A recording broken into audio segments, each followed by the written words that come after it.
আসসালামু আলাইকুম ওয়া রাহমাতুল্লাহি ওয়া বারাকাতুহু নাহমাদুহু ওয়া নুসাল্লি আলা রাসূলিহিল কারীম আম্মা বা'দ। আজকের আমি আপনাদের সম্মুখে দু চার কথা উপস্থাপন করছি। শীতকালে উষ্ণ পোশাক পরিধান করে আমরা শীতকে উপভোগ করি,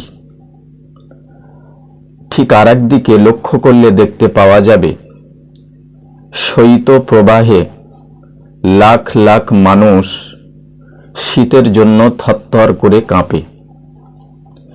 পেয়ারা রাসূল সাল্লাল্লাহু আলাইহি ওয়াসাল্লাম ইরশাদ করেছেন, যে ব্যক্তি বিবস্ত্র ব্যক্তিকে পোশাক দান করবেন, আল্লাহ তাআলা জান্নাতে তাকে মর্যাদার পোশাক পরিধান করাবেন। সুবহানাল্লাহ।